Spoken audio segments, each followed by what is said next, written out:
Gero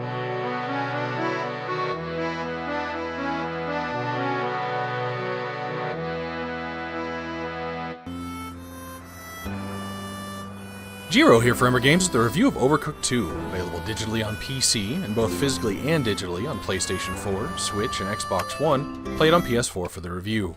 Overcooked 2 is once again brought to us by Team 17 and developed by Ghost Town Games, released August 7th, 2018. The chefs are back, and this time it's not a giant apocalyptic meatball monster threat, but a herd of doughy zombies known as the Unbread. You'll not only have to chop, fry, and bake, but also mix and steam to get the practice necessary to feed the pesky horde in a final showdown.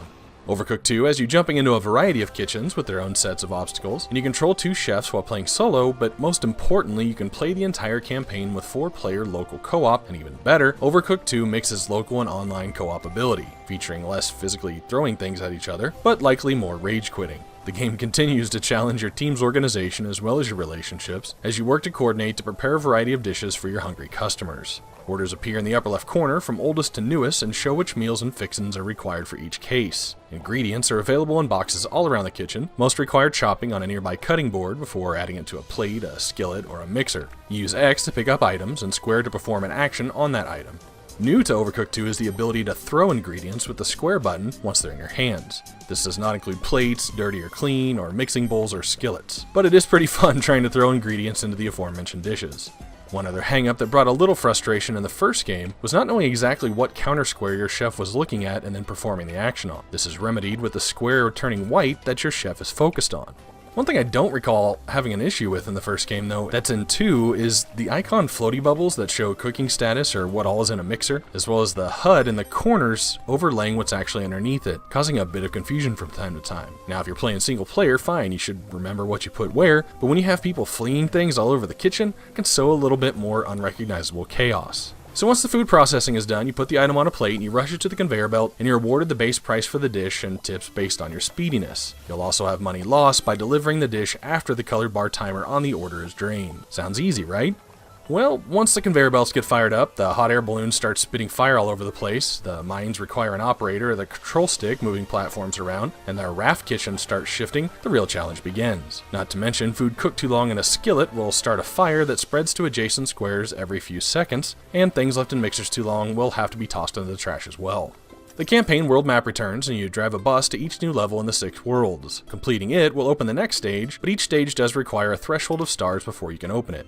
You begin with a maximum of 3 stars obtainable per level, based on the money received in the stage within the time limit. The threshold for each stage changes based on the number of players, which basically means everyone has to pull their own weight. A new addition into is Kevin the Dog's hidden stages, of which there are 8 that can be opened by meeting certain hidden monetary or combo thresholds in specific stages.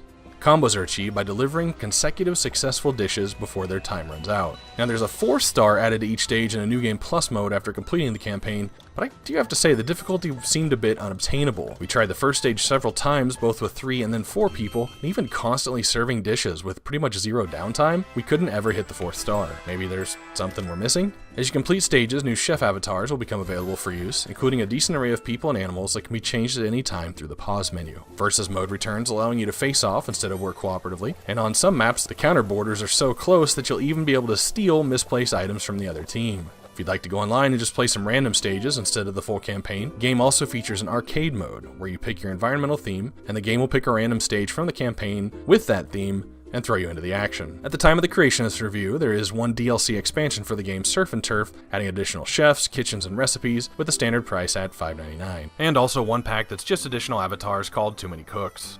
Overall, Overcooked 2 is a solid sequel, taking what was good and fun about the first game and just making more of it, featuring new recipes, new chefs, new environments, and new kitchen obstacles. The main control issue I had with 1 is fixed. You can now throw items. I'm still sticking to my guns that the 4th campaign star ranking is too insane to actually be fun to achieve, but getting 3-star ranking in the 44 total stages on the way to that point brings lots of challenging enjoyment. And now there's an addition of online multiplayer and arcade modes, but sometimes the icon of what's happening can get overlaid with the HUD or other items around it.